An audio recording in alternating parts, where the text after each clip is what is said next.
오늘 아침 뉴스 연구소. 오늘 아침 뉴스의 맥을 짚어드리는 시간 뉴스연구소. 오늘도 두 분의 연구위원 함께합니다. CBS 김광일 기자, 뉴스톱 김준일 수석 에디터. 어서 오십시오. 안녕하세요. 예, 강릉 산불 상황부터 좀 짚어주시죠. 네, 어제 오후 4시 30분쯤에 주불이 잡혔잖아요. 예. 근데 곳곳에 불씨가 좀 남아 있어서 밤새 잔불 정리가 이어졌다고 합니다. 아마 제일 궁금하신 건 바로 지금 현재 상황이실 것 같아요. 네. 그래서 조금 전에 제가 소방청이랑 산림청 쪽에 전화로 다 확인을 해봤습니다. 하는 얘기가 아침에 이제 헬기 한 대가 떠서 영상을 쭉 찍어왔대요. 예, 예. 그걸 분석한 결과 산 쪽에서는 연기가 전혀 안 보였다고 합니다. 그래서 이 이후에 어떤 특기 사항 같은 게 추가로 나오지 않으면 현장에 있는 인력들은 다 뺄 계획이라고 하고요. 예, 예. 다만 민가 주택 쪽에는 그 재발화 의심 신고가 좀 있어서 그 부분 정도 정리하는 정도 남았다고 합니다. 시작이 지금 어디예요, 정확히? 강릉시 난곡동에서 시작이 됐어요. 어, 그러니까 발화 원인은 아직 추정되고 있는데 나무가 넘어지면서 전선을 이제 건드린 걸로. 건드렸고 그렇죠. 스파크가 튀었군요. 그러면서 불꽃이 났다라는 게 지금까지 추정되는 발화 원인이고요. 예. 근데 워낙에 어제 강원도 쪽에 바람이 거셌잖아요. 네. 태풍 수준이었다고 하는데 그게 그 강한 바람 때문에 해안가 쪽으로 불이 삽시간에 번졌고요.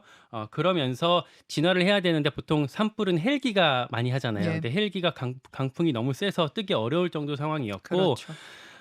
그래서 오전에 되게 힘들었는데 다행히 오후 들어서 비가 내리면서 진화가 빨라졌고요. 예. 산불이 그 산이 아주 높은 곳이 아니었어요. 예. 그래서 밑에서 소방력이 어느 정도 투입이 가능했거든요. 그러면서 주부를 잡을 수가 있었다고 합니다. 어제 여러분도 많이 가보셨을 그 경포대 인근의 관광지들, 여기까지 까만 연기로 덮이고 거기에 펜션들 다 타들어가는 모습 보면서 많이들 놀라고 걱정하고 그러셨을 텐데요. 이 뭐 영상과 상황들은 2부의 놓치마 뉴스에서 좀 더 자세하게 전해드리도록 하지요.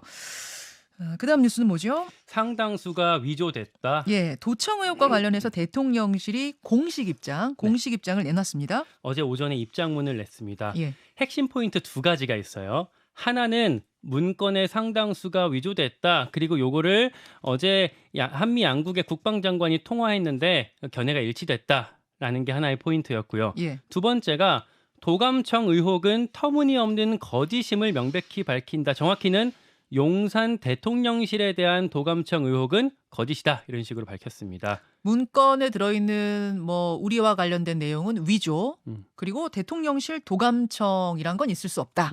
두 가지. 그런 입장을 어제 입장문으로 냈고 그리고 오전에 김태호 1차장이 출국할 때 어제 오전에 출국할 때도 같은 취지로 얘기를 했어요. 예. 요 입장을 듣고 출입 기자들도 어제 아주 깜짝 놀랐습니다. 왜요? 왜냐하면 입장이 하루 전과 다르게 너무 급선회했잖아요. 그러니까 이를테면 문건 같은, 그러니까 도청 얘기 같은 경우도 대통령실에서는 사실관계 파악이 우선이라고 얘기를 했었는데 뭐 하루 만에 벌써 파악이 됐다는 건지, 그리고 문건이 뭐 위조됐다라는 얘기도 미국 정부에서 몇 시간 전까지만 해도 그 브리핑했을 때, 네. 물론 브리핑 중간에 좀 내용이 오락가락하긴 했는데 이 문건이 진본이라는 걸 전제로 답변을 했었거든요. 아하. 미국 정부에서. 근데 예, 갑자기 우리가 먼저 이거 위조라고 발표를 해버리면서 깜짝 놀랐었고, 그러다 보니까 당연히 기자들이 질문을 했겠죠. 오후에 대통령실 브리핑에서 왜 이렇게 그 급선회가 된 거냐 질문을 했는데 대통령실 관계자가 뭐 팩트를 확실히 해야 된다 뭐 이런 식으로 좀 동문서답하면서 그 답을 뭉갰어요. 그러면서 도대체 어떤 일이 벌어진 거냐가 이해가 저도 잘 안 가서 하루 사이에. 예, 그래서 좀 이런 사정들을 잘 아는 여권 관계자들한테 어제 취재를 해봤는데요. 예. 하는 얘기가 아마 밤 사이에, 그러니까 그러니까 그제 밤이죠. 밤 사이에 미국 주도로 입장이 정리된 것 같다. 이게 무슨 말이냐면 우리도 우리지만 프랑스, 이스라엘 뭐 이렇게 좀 거기서 나왔던 이 문건의 파장들이 너무 심각했어요. 뭐 저 우크라이나에 파병을 했다든지. 거기는 무기를- 사실 예. 우리보다 더 심각하죠. 맞아요. 거기 그러다 내용들이. 보니까 예. 이거를 미국 입장에서 혹은 그 동맹국들 입장에서 인정하기가 너무 어려운 내용들이기 때문에 예. 결국 조금 어색하긴 하지만 위조라는 쪽으로 아예 전체적으로 가르마를 탄 것 같다. 아. 그리고 그거를 우리나라 대통령실도 바로 반영한 것 같다라는 얘기를 하고 있습니다. 거기서 위조라 하면 그럼 그 100페이지 문건 중에 우리 부분만 위조라는 거예요? 아니면 그 100페이지 전체적으로 다 위조라고 그러면은 한미 양국이 말하는 거예요? 거기에 이제 정확치 않아요? 아직 미국은 그런 입장을 내지 않았고요. 우리 대통령실이 얘기를 한 건데 거기에 대해서 명확하게 답변을 하지 않고 있습니다. 다른 나라들, 그러니까 프랑스, 이스라엘, 캐나다 다들 뭐 문건이 사실이 아니다, 뭐 이런 얘기들을 발표를 이미 했고요. 이런 기조는 아마 다다음 주 우리 방미 있잖아요. 대통령이 미국 국빈 방문하잖아요. 그때까지 기조가 계속될 것 같습니다. 프랑스도 이 문건 사실 아니다. 이스라엘도 근거 없는 허위 사실이다. 네. 이런 식으로. 다만 캐나다는 확인도 부인도 하지 않겠다. NCND. 예. 김준일 에디터. 예. 예. 어떻게 보세요? 이 흐름? 그러니까 지금 일단 개인적으로는 좀 안타깝습니다. 사실 이게 이제 도청의 사실이라면은 잘못은 미국이 했는데 왜 한국이 이렇게 좀 논란과 내홍을 겪어야 되는지 그냥 미국한테 입장을 좀 표명을 하고 사실이라면 유감이다. 이런 정도의 입장이 나오면은 될 일을 가지고 이렇게 조금 논란이 벌어지는 게 좀 개인적으로 안타깝고, 일단은 지금 어제 대통령실에 나온 해명 자체가 정부 관계자들이나 미국 쪽하고 하나도 안 맞아요. 무슨 얘기냐면은, 자, 도감청은 거짓이라고 지금 대통령실에서 얘기를 했잖아요. 도청이 된 사실이 없다. 대통령실은. 예. 그런데 오늘 김태호 차장이 이제 미국에 도착해가지고 인터뷰했거든요. 예. 미국이 어떤 악의를 가지고 도청을 했다는 정황은 발견되지 않고 있다. 라는 거예요. 그럼 도청을 했다라는 걸 전제로 얘기를 하죠. 이건 뭐 또 나중에 또 그냥 이렇게 질문하니까 답변을 했을 수도 있겠지만은, 그러니까 악의가 없으면 그러면 도청해도 되는지도 의문이고, 이거 자체가 이제 말이 안 맞는 거예요. 그리고 지금 상당수가 위조됐다라는 게 한미 국방장관이 견해가 일치했다라고 어제 대통령실이 얘기를 했는데, 미국 그 국방부 쪽 NSC하고 국방부 쪽 얘기는 일부가 조작됐다라는 것을 안다, 이렇게 얘기를 했어요. 존 커비 NSC 전략소통조정관이. 그리고 일부가 원래 소스에서 변경됐는데 조작되지 않은 것으로 보이는 문건을 비롯해 모든 문건이 유효한 것인지에 대해서는 말하지 않겠다라는 거예요. 그러니까 한마디로 얘기하면 대부분 맞다라는 겁니다. 그리고 이 일부 조작, 일부 변경. 이게 지금 미국의 공식 워딩이에요. 그게 공식인데 한국에서는 지금 상당수가라고 하니까 이 일부와 상당수를 가지고 아무리 이게 말이라고 해도 그러니까 양을 측정하는 말 자체가 조금 모호하다라고 해도 너무 이제 간극이 큰 거죠, 이거 자체가. 일부가 이게 약간 저도 참 이게 아예 그냥 관련자들을 한 번에 인터뷰했으면 참 속이 시원하겠는데, 조금 헷갈리는 게 뭐냐면, 미국에서는 그럼 일부가 조작되고 일부가 뭐 위조됐다 이런 식으로 얘기할 때 그 일부가 우리나라 거 한 페이지 아니냐? 그럼 우리 입장에서 보면 그게 상당수 아니야? 또 이렇게 얘기할 수도 있을 것 같고, 말이란 게 아다르고 어달라서 해석의 여지가 또 다양해지는 좀 애매한 게 있네요. 그렇죠. 그런데 이제 미국에서도 이미 이런 종류의 문건이 공공 영역에 유출된 거는 변명의 여지가 없다라고 한 거는 이 문건이 대부분 사실이라고 인정했다고 이미 다 언론들이 해석을 하고 있어요, 사람들이. 그러니까 이거를 이제 상당수가 다 조작됐다라고 얘기하는 게 이제 맞는 것인가라는 거죠. 그래서 굉장히 좀 대통령실 해명 자체가 좀 궁색하다. 사실 그래서 이런 부분에 있어서는 좀 안타까운 게 대통령실의 해명 이런 게 좀 신뢰를 많이 잃은 것 같아요. 예전에 바이든 날리면부터 해가지고 일본과의 회담에서 독도 위안부 합의 이행 이거에 뭐 정식 의제가 아니다, 얘기가 나오지 않았다, 멍자도 안 나왔다, 이게 말이 바뀌거나 이런 식으로 하면서 사실 이게 좀 신뢰를 많이 잃은 것 같고, 그러니까 지금 거기에 그 유출된 것 중에 하나는 한국의 포탄 수송 일정표까지 나왔거든요. 이게 나온 거가 이게 뭐냐면은 그 대한민국의 155mm 포탄 33만 발을 미국에 이제 해가지고 그게 폴란드로에서 우크라이나로 지원되는 이런 경로가 있었는데, 언제 이제 어떤 식으로 이게 전달되는지까지 일정표까지 상세하게 다 나와 있어요. 그럼 이것도 이제 조작이라는 건지, 그러니까 뭐 이런 것들이 전혀 해명이 되지 않고 있어요. 그러니까. 결국은 이제 한미 정상회담을 2주도 채 남기지 않은 시점에서 결국 이 문제가 더 커지는 것을 한미 양국이 다 좀 꺼려하다 보니까 이렇게 입장을 정리하자 쪽으로 간 건 아니냐라는 좀 합리적인 의심이 드는 부분이 있네요.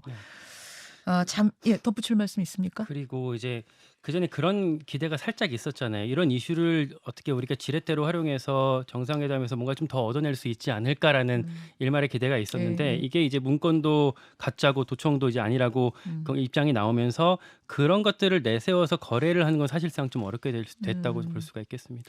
잠시 후에 국민의힘의 국방위 간사죠. 신원식 의원. 신원식 의원이 출연합니다. 어제 뭐 고민정 의원, 민주당 의원 쪽의 입장은 들었고 오늘 신원식 의원 통해서 요 내용들 하나하나 궁금증들 좀 짚어보겠습니다. 두 번째 뉴스로 가죠. 역대 내각 인식 계승 쏙 빠졌다. 이게 그러니까 강제징용 해법 발표할 때 일본 측이 했던 얘기인데 이게 지금 어디서 뭐가 쏙 빠졌다는 얘기인가요? 일본이 어제 외교 청서를 발표했어요. 그러니까 우리로 따지면 외교 백서 같은 거거든요. 예. 일본이 매년 4월마다 뭐 국제 정세, 자기들 어떤 외교 활동들 정리해서 이런 걸 발표를 하고요. 어제도 하야시 외무상이 그러니까 우리로 치면 국무회의인데 여기서 보고를 했습니다. 예. 근데 여기에 무슨 내용이 있었냐면 그 한국이 강제징용 해법 발표했던 거에 대해서 한일 관계를 건전한 관계로 되돌리기 위한 것이다라고 추켜 세웠어요. 근데 거기에 그 당시에 보면 우리 일본 측이 뭐 김대중 오부치 선언을 포함한 어떤 역대 내각들의 역사 인식을 계승한다라고 했었잖아요. 예. 그 얘기는 이 외교 청서에서 쏙 빼버렸습니다. 그러니까 그 말은 사과 반성 이런 얘기들을 결국 청서에 담지 않았다라는 얘기가 되고요. 그러니까 역대 내각 인식 계승한다라는 자체의 문장이 없다고요? 안 들어갔어요 이번에. 아예 그게 빠졌다고요? 예. 사실 우리는 그것만으로도 좀 약하다. 반성이란 단어가 좀 들어갔어야 된다. 이런 얘기들을 하면서 아쉬워했는데 그나마 역대 내각 인식 계승이란 문장 자체도 빠졌다? 그렇죠. 자기들 좋은 것만 쏙 넣고 요거는 뺐고요. 또 하나가 독도는 일본 땅이다라는 주장이 이번에도 또 등장했습니다. 요거는 이제 2018년 외교청서 이후에 6년째 계속되고 있어요. 결국 이렇게 보면은 우리가 대승적 결단이라는 걸 했지만 어떤 거기에 따른 호응은 없었고 앞으로도 없을 걸로 봐야 될 것 같고요. 여기에 대해서도 제가 좀 대일 외교를 잘 아는 여권 관계자한테 좀 물어봤는데 하는 말이 이런 얘기를 하더라고요. 그러니까 북한이 역사 왜곡한다고 우리가 문제 삼지는 않지 않느냐. 그러니까 일본이 이런 식으로 나와도 우리가 좀 문제 삼지 않는 방식으로 하기를 좀 우리 여론을 기대한다라는 뜻인 것 같아요. 그냥 무시하면 된다. 네. 뭐 이런. 네, 일본이 어떤 과거사 사과하는 문제, 독도 이런 문제는 어차피 안 바꿀 거기 때문에 너무 요걸, 기대하지 말고 그냥 무시하자. 뭐 이런 쪽 의견. 네, 그렇게 하고 어떤 경제나 안보적으로 협력해서 이런 것들을 얻어내자라는 게 지금의 기조라고 합니다. 그런 기조다. 김준일 에디터. 네. 참 외교 문제 이게 특히 일본이 뭐 성의 있는 조치들을 좀 보여줘야 되는데 참 안 나오네요. 참 주변국이 안 도와준다. 뭐 미국도 그렇고 일본도 그렇고 그런 생각이 들 수밖에 없는데 저는 그 영화 그 부당거래 이런 얘기가 나오죠. 호의가 계속되면 권리인 줄 안다. 예. 그래서 이게 지금 우리가 좀 선의를 보여주고 일본에 성의 있는 거 상응하는 조치를 기대를 했는데 지금 일본의 입장은 호의가 계속되니 호구인 줄 안다. 약간 그런 것 같아요. 예. 그러니까 이게 지금 이 기시다의 과거 2012년에 외무상이 이제 이었잖아요. 기시다 총리가. 예. 근데 취임하고 2달 만에 그 다케시마의 날에 행사에 참여를 하고요. 그리고 국회 2013년, 2016년에 가가지고 다케시마가 일본 땅이라는 거를 끈질기게 대응할 것이다 이런 얘기를 한 바가 있어요. 그러니까 이 기시다의 입장은 한마디로 독도는 일본 땅이라는 주장을 일관되게 가져왔고 그거를 끈질기게 하겠다라는 거를 다시 한번 이번에 이제 외교청서에 이제 이거가 들어감으로써 이제 보여졌다라는 거. 이거는 한국에 대한 존중이 전혀 없다라고 이제 봐야 될 것 같습니다. 그래서 지금 전체적으로 이 한미일 이제 안보 동맹에 대해서 윤석열 정부가 가장 초점을 맞추고 있는데, 그러니까 그런 거죠. 안보 동맹이 중요하다라는 건 대한민국 국민이 모르는 사람이 없잖아요. 예. 근데 우리가 이제 국민들이 바라는 건 안보 동맹도 안보 동맹이지만 현안에 대해서도 할 말도 하고 실리도 얻어와야 된다. 이런 이제 기류가 굉장히 강한데 미국도 그렇고 일본도 그렇고 안보 동맹을 그 정부에서는 최우선으로 두면서 모든 게 다 뒷전으로 밀리니까 이게 약간 구려 외교, 호구 외교 막 이런 식으로 좀 이렇게 이제 되는 것 같아요. 그래서 이게 좀 전반적으로 지금 정부가 좀 점검을 해봐야 되는 게 아닌가 이게. 그 단순히 야당의 반대 때문이다. 뭐 무리한 뭐 이게 어느 나라 뭐 야당이냐 이런 식으로 지금 볼 문제가 아닌 것 같아요. 국민 여론이 너무 안 좋거든요, 이게. 예. 그러니까 그렇게 했을 때 우리가 어떤 실리, 성과, 과실들을 좀 따오는 게 눈으로 보이면 뭐 모르겠는데 아직은 좀 보이는 게 없잖아요. 이번에 한미 정상회담에서 어떤 반도체법이라든지 뭐 이런 성과들이 좀 나왔으면 좋겠는데 아직까지는 그런 게 또 잡히는 게 없다 보니까 국민들 입장에서는 뭐지? 이런 생각들이 드는 게 아닌가 싶은데 뭐 이 이야기도 잠시 후에 인터뷰를 좀 풀어보고요. 그 다음으로 가죠. 기준금리 또 동결. 어제 한국은행이 기준금리를 현 수준으로 묶었습니다. 네, 금통위, 그러니까 한국은행 금융통화위원회가 열렸는데 기준금리 지금 수준인 3.5%로 유지하기로 결정을 했어요. 예. 이게 그 전에 작년부터 한 올해 1월까지 7차례 연속 인상을 했었는데 2월에 이어서 2차례 연속 동결이 된 거고요. 금리가 원래 이제 물가가 워낙 높으니까 그걸 잡으려고 계속 올렸던 거잖아요. 네. 근데 이번에 소비자 물가 상승률이 4.2%, 그러니까 1년 만에 가장 낮은 수준이었어요. 그리고 뭐 경기 위축이 있고 세계적으로 이제 금융이 좀 불안정하고 이런 것들이 있기 때문에 금리 인상했을 경우에 따르는 그런 부담들을 피하려고 결정을 한 것 같습니다. 예, 한은 IMF 모두 성장률 전망치를 낮추고 그런 상태에서 기준금리 동결되고 이렇게 흐름을 봐야 되는 거죠. 그렇죠. 지금 경기가 너무 안 좋다. 지난해 4분기에는 한국 경제는 마이너스 0.4% 네. 역성장했거든요. 예. 그리고 지금 IMF는 4번 연속 한국에 대한 경제 성장률 전망치를 4번 연속 낮췄어요. 다 전 세계 평균보다 더 훨씬 안 좋게 지금 보고 있거든요. 그런 부분이 조금 반영이 된 것 같습니다. 그래요. 여기까지 두 분 수고하셨습니다. 고맙습니다. 감사합니다. 김현정의 뉴스쇼는 시청자 여러분의 참여를 기다립니다. 구독과 좋아요, 댓글 잊지 않으셨죠? 알림 설정을 해두시면 평일 아침 7시 20분 실시간 라이브도 참여하실 수 있습니다.